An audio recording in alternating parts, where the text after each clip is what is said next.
Tää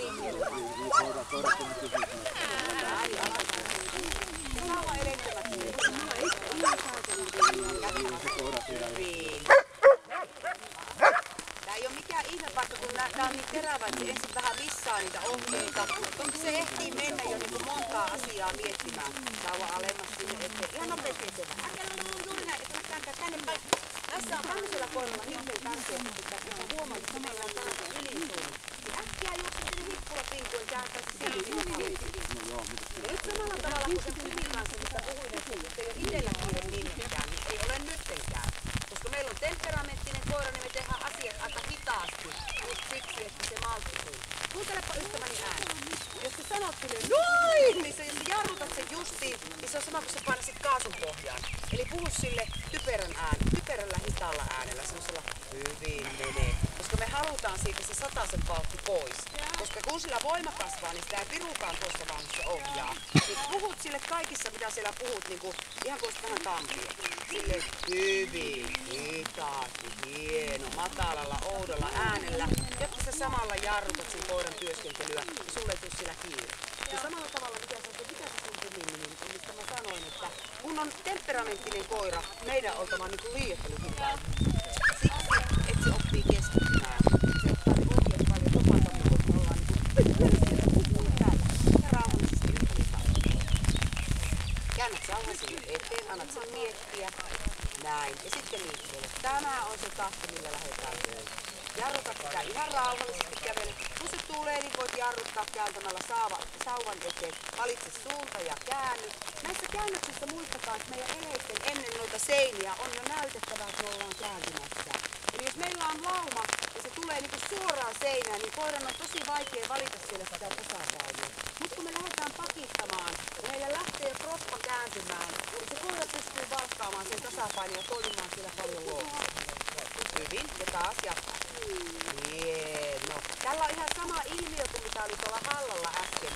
Nyt on niin paljon päästöjä pienellä asioita ja tulee vaatimuksia, tulee sijaistoimintoja. Mikä on sen koiran meitä? Mä en hirveästi, mä noudattaa nyt ihmiset sanoa, että mitä teidän koiran piti painoisesti. No söi paljon paskaa. Ja sit mä sanon teille, että se on hyvä. Silloin se rupeaa keskittymään mitä pidetään. Nyt hyviä pitkiä suoria kuljetuksia, kun koira alkaa asettua noin hyvin taakse, jotta se ei ole pelkkää pyörimistä ja ohjelmista, mutta mennä rauhallisesti käydä sauvaa jo vasta siellä vasemmalla alhaalla, pakota sen liikkeelle, ja kun saat sen sinne taakse, niin pidä sitä seinän vasta pinnan vähän aikaa. Juuri näin. Hyvin, matala ääni, hyvä, niitä on enemmän. Vielä, hymylle, hyvin, vielä. Niin kun huomaat, että tää päämyksen pyörii, niin tää on se paikka, missä se painita vaikeasti kääntyy.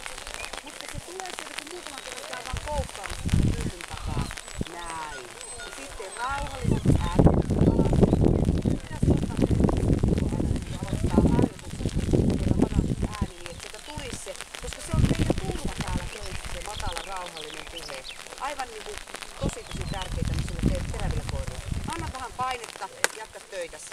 Ja sen jälkeen lähtee taas teidän luokse, koska te olette syvempiä kuin niitä. Ja taas mennään. Hyvin.